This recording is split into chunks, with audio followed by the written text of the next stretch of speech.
قد آتيناك سبعا والقرآن العظيم لا تمدن عينيك إلى ما متعنا به أزواجا منهم ولا تحزن عليهم واخفض جناحك للمؤمنين وقل إني أنا النذير المبين كما أنزلنا على المقتسمين الذين جعلوا القرآن عضين فوربك لنسألنهم أجمعين عما كانوا يعملون فاصدع بما تؤمر وأعرض عن المشركين إنا كفيناك المستهزئين الذين يجعلون مع الله إلها آخر فسوف يعلمون ولقد نعلم أنك يضيق صدرك بما يقولون فسبح بحمد ربك وكن من الساجدين واعبد ربك حتى يأتيك اليقين صدق الله العظيم.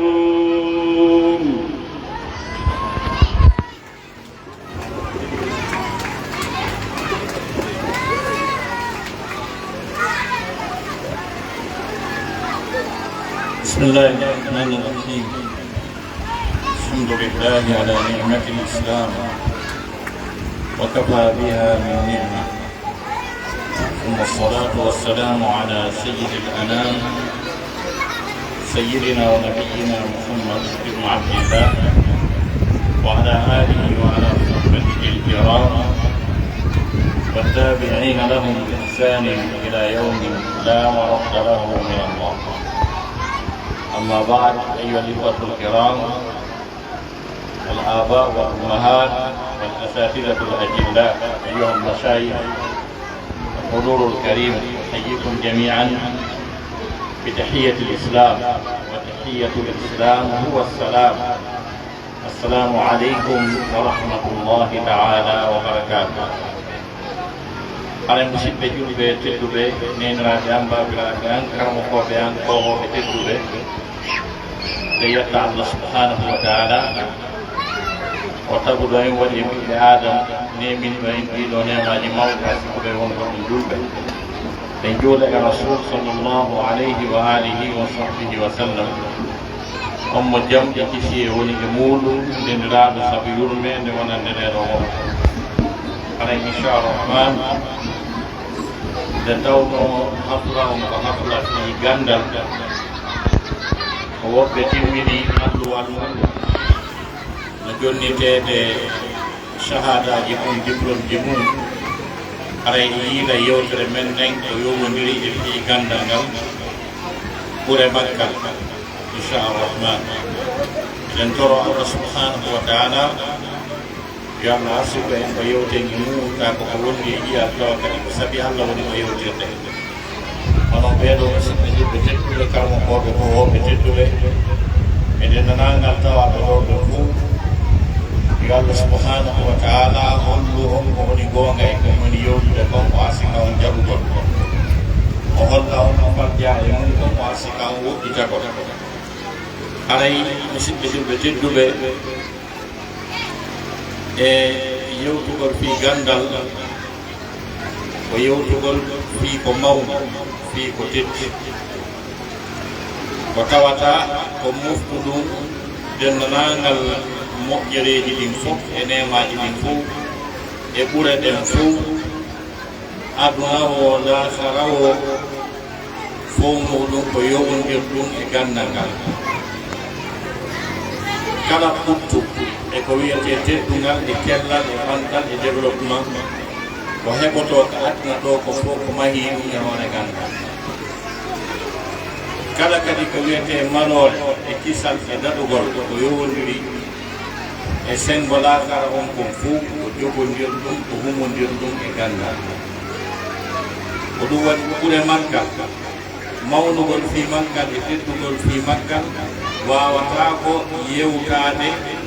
hay e nder yontere ma hitande yewtugol ɗum no fof ko ɗum waɗi koyo ɓukke ɗum seeɗa e muɗum yewte ko waɗi noon fi ɗum no mawna si fi hunde mawni ha tawa taguɗo kammuɗi ɗin jeɗɗi leyɗe ɗen jeɗɗi sifitori ɗum tigi Allah sifitori gandal Qur'an no wiya ba'da a'udhu billahi samil alim minash shaitanir rajim qad farada Allahu lakum tahillata aymanikum wallahu mawlakum wa huwa al-alimul hakim wallahu mawlakum wa huwa al-alimul hakim wallahu lam woni kiɗo ballo mo kiɗo heftiɗo e fiyakeji mum ɗi on ɗon noon ko o gando ko ñeñuɗo kadi o gandi ko masala diina woni ko yani ko anini ko maapini moƴƴa ko nela saslama wodirno ɓe waɗata goɗɗum tayli ɗum no daganiɓe ɗum harmanaka tawi ko kamɓe harminani ɗum salama artugol noon e nden wondore ɗo tawi ɗum no landi bindi no maapini no ani Allah wi ko ya ayyuhan nabiyyu lima tuharrimu ma ahalla Allah lak gonno harminanta hunde nde Allah daginama jonnon ɓay o wondiri gonno artirta Allah daari Allah o nanno woldi on laawol rewete konko o waɗi noon kanko ko o gando ko o ñeeñi e sharia makko o kadi o gando kanko Allah subhanahu ko alimu hoore ko woni alimu kon kadi ko hakimu kadi jonnon si tawi kanko baƴƴo seniiɗo o sifitori gandal ngal ha gasi andal ngal haray fi gandal ngal noon nitiɗi moƴƴa no tindini e mawnugol fi gandal ngal tiiɗa e fi maggal kala kadi ko wiyete gande ko fof ko annditeren ma seni ko anduna o gaako fof hakkunde defte jibbiɗe e université ji e scientifique ɓe o ɓuri mawnude ko wiyete gandal ko fof ko nde deftere Allah nde yotto nde Qur'ana ala gandal e gotal e gande jangueteɗe fof e université ji ɗi fof ko tawata hino feftu no fota e Qur'an o sakko ɓura kono nde ɗo Qur'anare nde tawata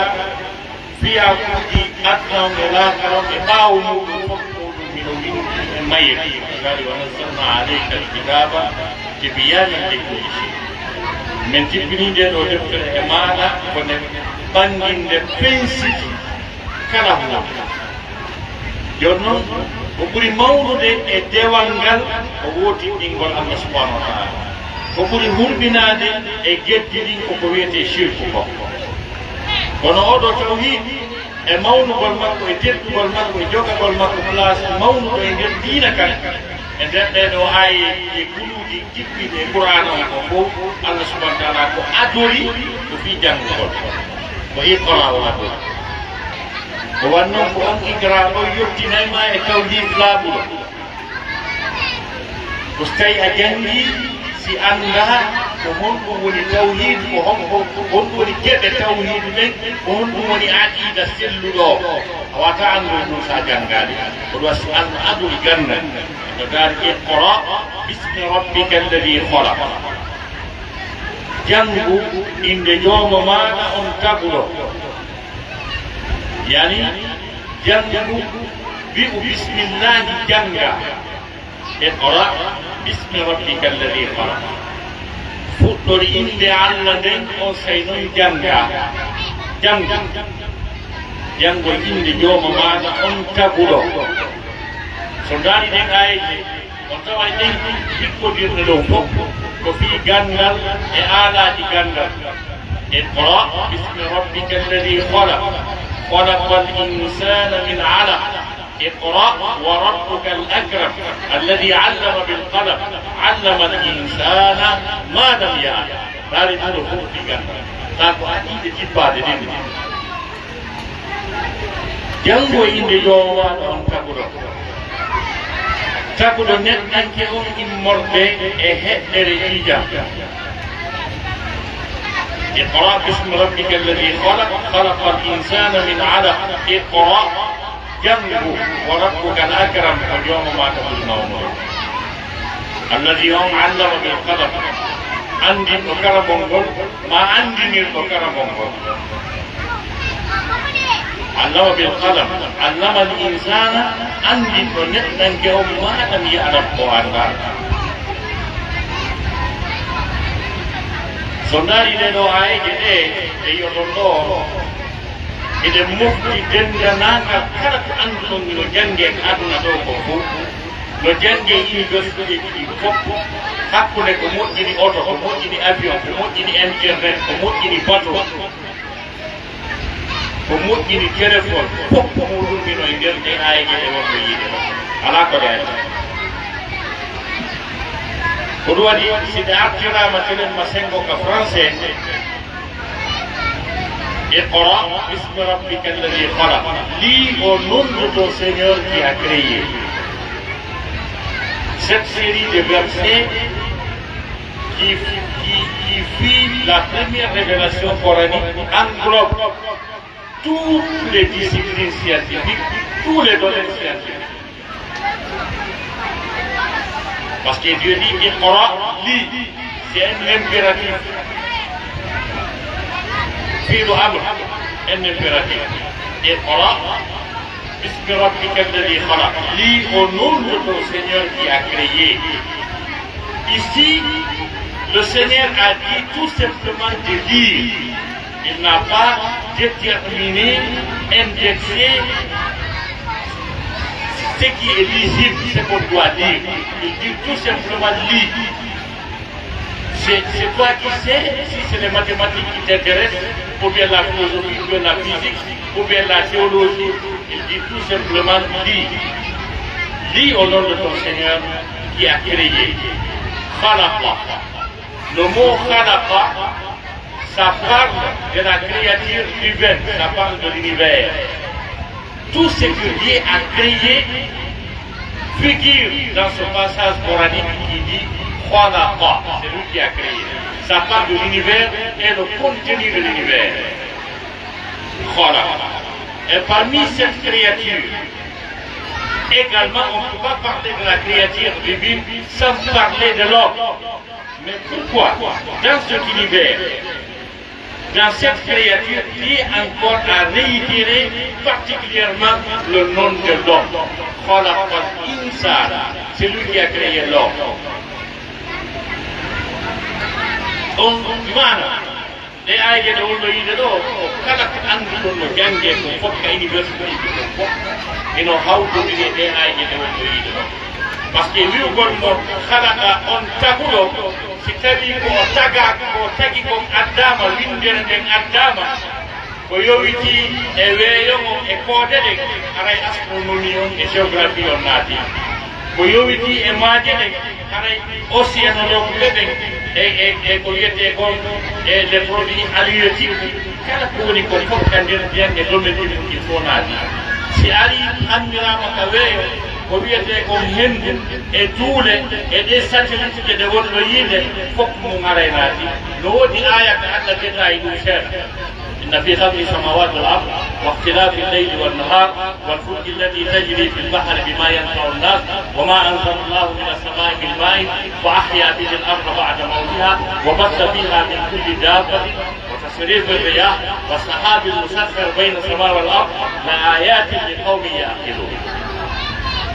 قلنا نقول النقا كخلق الأرض. jonno halakal insana o tagi neɗɗan est ce que tagefu fof makko neɗɗan ke o nayi tagefu allah mum dawa on waɗi si allah ittiti neɗɗan ke o sabbimo feere halakal insana min alaq ko par ce que ko oɗo ɓuri yittude ɗum wonde important e o créature mo on ɗo yiiɗi taguɗo neɗɗan ke o immorde e heƴƴere jonno nomi wiiri on noon wondema matiyeddi janggete ɗi fof ino naati e nder aaye geɗe fuɗɗike sappade matiyeddi o ari tenen ma sengo ka biologie ari sengo biologie on ari ka embryologie ko wiyete embryologie ko ɗum wiyete ilmul ajinna ko wonno taga ɗo moƴƴidira ɗum wasi qur'ana wi khalaqa al insana min alaq, c'est-à-dire cette passage coranique qui a parlé de l'homme, mais ici c'est dans sa dimension, c'est dans sa conception biologique que Allah exprime, fait allusion à l'homme. khalaqa al insana min alaq. Iqra wa rabbuka al-akram. Lis, car ton Seigneur est le plus haut. C'est frère nous n'est pas là. Oui, Iqra jang. Iqra ko jangu. Iqra jangu yo. O wadi non ko si a jangi si anda wa rabbuka al-akram. Sina dum ko maji mawo awe ko yoni Allah. Ko si a jangi si anda wa rabbuka al-akram. Ko joma ma ko def. Alladhi 'allama bil qalam. Allama l'insana ma lam ya'lam. Il réitère encore le nom de l'homme dans même série de passages coraniques. Allah subhanahu wa ta'ala a énuméré l'homme dans son passage coranique 2 fois. Khalaqa al-insana min 'alaq. Oui, allama al-insana, c'est lui qui a enseigné l'homme. Ici, Dieu parle de l'homme dans sa dimension culturelle, sociale et philosophique. Parce que si tu as jangari haray ko haray ko muti ko taga ko nyaari ni e bale ni ngel ko way non haray ko don mo yaho mais so jangi wani di jomo makko o woti indimo o sayara yini kam mumunte inna alladhina kafaru يأكلون ويتمتعون كما تأكل الأنعام النار مثوى لهم أولئك هم كالأنعام بل هم أضل. Jonno so arti ka dimension culturelle et philosophique o sayno mo wona l'homme tabbato jini allama l'insana ma lam ya'lam andi do net nanke on ko anda jonno ko wadi dendanangal nemaji e moƴƴiriɗi ko Allah foti ɓiɗɗo adama on kum fof sabu Allah tagirali no fiyo neɗɗo fiyo ɓitto par ce que Allah no andi ko o lowɗo o townata heege e tampere e soñja ɗaɗi yuridu llahu bikum l-yusra wala yuridu bikum l-usra e aya ɗo yuridu llahu an yuhaffifa ankum wa khuliqa l-insanu da'ifa. jonno on takfif lenne weende wonde ardata kode heɓorta ko gandal ngal o ganna ngal andi ley joni si goɗɗo ronnike sakou maaro ka garwaɓe pompe o nadi ɗum ha o rewtidi e makko leydi o haray o lettini o tampi jonnon gandal ngal moƴƴini otoje moƴƴini avion je sophistiqué kan ka on tigi jawna ha gasa ƴewa ɓuuɓina kadi joppiya ha hewtoya ko gandal ngal fof timma tawi ɗo goɗɗo no wiya ɗo gono ko amen Conakry goɗɗo no fay kuno wayno wiyano yaade vacances ko ñiwde Conakry yaha pita yaade vacances a waynoje gawma a waynoje meeɗa kara mo ɓay sous développement ko majjere ko ganda ngal won développaki sina ɗum na ko waynanteɗo so tawi hakkude Conakry e pita yona 400 kilométres do temen nayyi si tawno métro wal goɗowal 500 kilomètres par heure ino woɗu mo tamanto ka waynoɗa ɗo sa jawi e nder 1 heure tan ara e o doybi waynoɗa o ɗo kono ɓay noon ko majjere métro ala avion ala hay bus ala ha joni ko oto dogata koni ɗon ko ɗon jawata yeɓe tawno ɓiɓɓe ɓe joni suba on ɓe dari yeɓe mutini to e fewɗo meɗen ƴewde fello ko lisa tawnoɓe sertere ha joni oɓe ɓoyaɓe.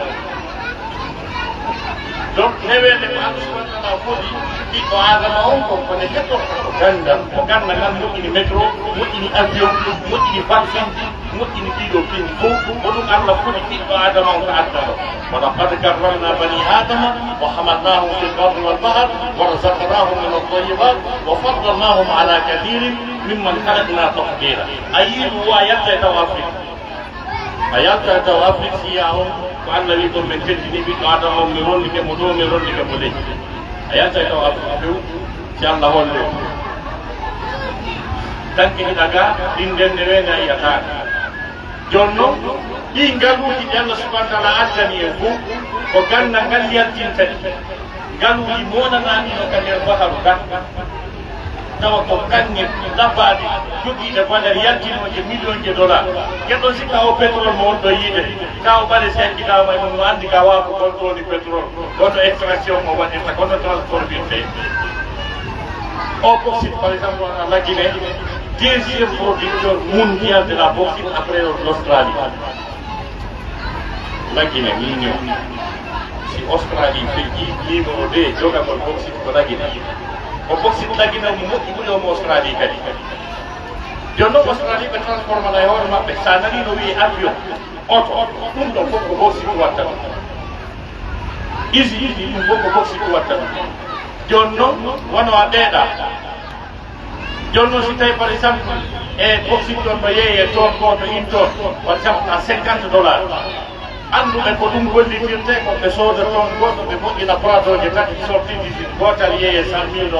$100,000 e $50 ɗum ko ɓore ɓeɗa ɓay ko kamɓe woni produisant rewre maɓɓe Australie e laggine ko ɓore sima ɗum ɗon fof première réserve mondial en fer ɗo mon siman on tawa ko anndanɗa hoorema harano ko jannguno ɓen anndi fimu gollidiri hara no addanɗa o fof ɓirani jeegol mbiɗa ko mais si tawi janngaka jangguɗen janngani anndani ko ɗum waɗe tawa kadi on bauxite kasi ɓe sodanali en hara en perdi par ce que wata wadde ɗum maafi ha ko maha ko ɗuɗe ñaame ma fof perdi koso sabu majjere donc jonno ɗum ɗo ko telen machine o ko addaga mo deɓuri o a jangga hatta pusa bintoru ma jawa e o tawa ñeñi ha hewta laaka rara jangga laaka e to ha hewtoyaga wiyete laaka ɗo kara jangga par ce que gogo taw yimɓe ɓen fof no woodi waɗaɓe ka systéme laaka ɓe tata systéme on no reconisi ɓe no andine ko lutti ko fof ko fo kañum andi siɗelanono laaka walla reconisi andi mimon ɗum ko ɗi catégorie ɗo shahida llahu annahu la ilaha illa huwa kanko taw won malaika ɓe malaikaɓe ko ulul ilme jom gandare sa yeehi ɗon ara alaka systéme ma foɗol a rafuletere a reconisaka ton a janga laaka kala ngal dewanma ngal wonɗa wadde fof ko ɗum waɗi kala ko wiyete gandal ko fof kadi ko ɓuri jogagol valeur ko ɓuri teddude ko gandal diina gandal sharia ko par ce que ko jannguɓe diina kanko ɓen kadi anda siñani diplôme reconissati o janggi luttuɓe fof kottaɓe e hunde koye Allah taala summa jaalnaka ala shari'atin min al amri fattabiha wala tattabi ahwa alladina la yalamun ɓe o rokkani sen o siñani ɓen ko annduɓe qur'ana ɓen bal huwa ayatun bayinatun fi suduri alladina utul ilm o lutti ko ma naafima oɗo watti gandal ngal ngal hitti fi maggal kino mawni ɓe weltano musidɓe men wono alaji Mamadou Ali waɗɗiniɓe waɗugol waɗe galle mum ɗo ka yimɓe ara janga e sonkowi mum e consomugol ndiyam muɗum e kuura mum tawa ko yimɓe ɓe janga ɓe anda bindi ɓe anda diina maɓɓe ka ɓe weltano muɗiro chef mane e ɓe woni eɗe jamɗiya mum on yimɓe mbi jangane ɓe jamiyat sabilu salam kala wonɓe wallitade no jangire yimɓe ɓen anda jooma maɓɓe ɓe hulamo ɓe rewamo ɓe Allah dari innama yahsha llaha min ibadihi al ulama o wiyani kon al alimun al ulama ko siga mubalaga ɗo andi ɓeyna al alimu ɓeyna al allama kadi jannguɓe no heƴƴiri ko ɓurata Allah subahana taala e jiya e makko ɓe ko gandi ɗum a wawata rewde Allah tawa ko dewal ngal Allah jaɓata nafo e laaka anda ko hoore majje mustahil wata on wonɓe ɗi équipe fof wonɓe wallitade wonɓe financude wonɓe jande e wonɓe arde janga e wonɓe arde ɓiɓɓe mum janga jande nen ko andirton pays développé ko andirton leydi développé ko tuma fof jangi wallahi Amérique a yiyay mawɗo o capanɗe jeenayi jogui kaye no yaade jangga ɗum ganndita wayɓe fini ɓe on jejjide mo 90 ans o jogii ɓeye no yaade janngugol e yimɓe janngi omo kala ƴetti kay tawi goɗɗo hesata janngugol wiya ɓay nawyi ɓay ko sonnaade ɓay ko patron janngata fami ɗiɓo fof janngi o anndu ɓen ɗo yiiti laawol ɓe fini ɓe anndi ko ɓe jogii si ɗum ɗo wonaani annde aray jama o ko gomo ko majjum aray inchallah en darike wawɗono ɗo e wetere ɓe jama o fof wassalamu aleykum wa rahmatullahi taala wa barakatuh. Waaleykum salam wa rahmatullah.